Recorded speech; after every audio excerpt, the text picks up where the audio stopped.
कल्याणपुर में भ्रष्ट मंत्रियों के खिलाफ विरोध प्रदर्शन। आज शिवसेना उद्धव बालासाहेब ठाकरे पार्टी की कल्याण शाखा के पदाधिकारियों ने सरकार के विवादास्पद और भ्रष्ट मंत्रियों के खिलाफ जोरदार विरोध प्रदर्शन किया और नारेबाजी की।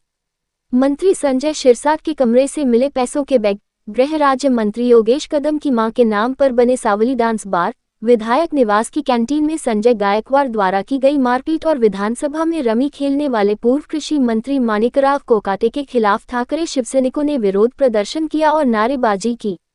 कल्याणपुर स्थित नगर शाखा के बाहर सड़क पर ताश खेलते हुए शिवसैनिकों ने विरोध प्रदर्शन किया और ऐसे भ्रष्ट मंत्रियों को तत्काल निलंबित करने की मांग की। इस अवसर पर जिला प्रमुख धनंजय बोदारे के नेतृत्व में कल्याण लोकसभा संपर्क प्रमुख रमेश जाधव, उप जिला प्रमुख अशोक महात्रे, कल्याणपुर शहर प्रमुख शरद पाटिल, कल्याणपुर विधानसभा क्षेत्र प्रमुख नारायण पाटिल, महिला शहर संगतिका मीनाताई मालवे, प्रभाग प्रमुख जगदीश तारे, युवा सेना पदाधिकारी एडवोकेट नीरज कुमार दुबे, उप शहर प्रमुख हेमंत चौधरी, नितिन मोकल, प्रकाश जाधव, महिला शहर संगतिका संगीता गांधी, पूर्व नगर सेवक पुरुषोत्तम चौहान, प्रभाग प्रमुख किरण निचल, ऋतुकंचन रसाल समेत अन्य प्रमुख पदाधिकारी मौजूद थे। कल्याणपुरला हे जन आक्रोश आंदोलन अख्ख्या महाराष्ट्रात माननीय उद्धवजी बाळासाहेब ठाकरे साहेबांनी दिलेल्या आदेशाने होत आहे।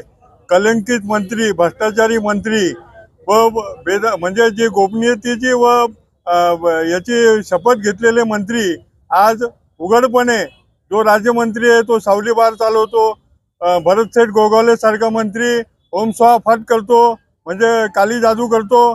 संजय सिरसाट हे मंत्री असून पैशाच्या बॅगा उघड्या ठेवून सिगरेट पिताना दिसतात ते लोकांना आणि यांना पुरावे पाहिजे की कसले पुरावे पाहिजे तर म्हणे आमच्यावर आरोप झाले त्यांचे पुरावे दे। अरे पुरावे लोकांनी दिलेले आहेत आणि या भ्रष्ट कलंकित मंत्र्यांना जोपर्यंत सरकार हटवत नाही, माणिकराव कोकाटे शेतकऱ्यांचे प्रश्न सोडून विधान सभेमध्ये तो रमी खेळत होता 22 मिनिटं, असे मंत्री जर या महाराष्ट्राला लाभले असतील, या सुसंस्कृत महाराष्ट्राला कलंक लागलेला आहे। या कलंकित मंत्र्यांना ताबडतोब हटवण्यासाठी राहुल गांधी यांनी आज जो निवडणूक आयोगावर मोर्चा नेला होता, तिथली दडपशाही बघितली, म्हणजे प्रश्न विचारले निवडणूक आयोगाला, पण उत्तर कोण देते तर भारतीय जनता पार्टीचे मुख्यमंत्री।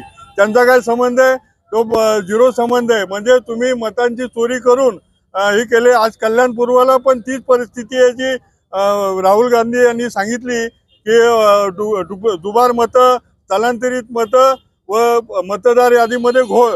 त्यांनी जसं सांगितलं एका घरावर 80 नावं आहे, तसंच कल्याणपूर्वच्या मतदारसंघामध्ये सुद्धा हीच परिस्थिती आहे आणि वेळोवेळी आम्ही त्यांना मागणी केलेली आहे, पण त्याच्यात ढळचा म होत नाही। जे BLO दिलेले आहेत बूथ लेवल ऑफिसर ते सुद्धा व्यवस्थित काम करत नाही। 0% त्यांचं हे आहे, म्हणजे मतदार यादी सुधारायची नाही। आणि कल्याण डोंबिवली महानगरपालिकेत सुमित कन्स्ट्रक्शनला कचऱ्याचा ठेका देण्यात आलाय। ते वर्षभरामध्ये 85 कोटी त्यांना द्यायचं आहे। 10 वर्षाचा ठेका आहे, म्हणजे 850 कोटी त्यांना द्यायचे आहेत आणि या 850 कोटीचा रोजचा जर परफॉर्मन्स बघितला तर 0 परफॉर्मन्स आहे। आज जो रस्त्याला झाडू मारणारा होता कल्याण डोंबिवली महानगरपालिकेचा, त्या पद्धतीने कुठं झाडू, कचरा, पाणी याची सगळी दुर्दशा झालेली आहे। तरी या कलंकित मंत्री व हे सर्व प्रशासन भ्रष्टाचारी यांना ताबडतोब पुढच्या निवडणुकीत किंवा येणाऱ्या निवडणुकीत लोक दणका देतील हे विश्वास आहे। आज या ठिकाणी महाराष्ट्रभर माननीय उद्धवसाहेब ठाकरे शिवसेना पक्षाच्या वतीने महाराष्ट्रात चाललेल्या भ्रष्ट मंत्री कारभाराचा या ठिकाणी उद्रेक झालेला आहे। महाराष्ट्रभर या आंदोलनाची तीव्रता दिसते। गेले निवडणुका झाल्यापासून आपण जर बघितलं असेल तर या भ्रष्ट कारभाराशिवाय या महाराष्ट्रात दुसरं काही दिसत नाही। लोकांचे अनेक प्रश्न या ठिकाणी असताना देखील अनेक मंत्री भ्रष्टाचाराच्या आरोपाखाली कलंकित झालेले आहेत आणि त्याचा निषेध करण्यासाठी आज या ठिकाणी उद्धवसाहेब ठाकरे यांच्या पक्षाच्या वतीने आज हे आंदोलन या ठिकाणी करण्यात येत आहे। शहर की ताज़ा तरीन खबरों के लिए हमारे YouTube चैनल को सब्सक्राइब करें। अगर वीडियो अच्छी लगी हो तो लाइक और शेयर करें।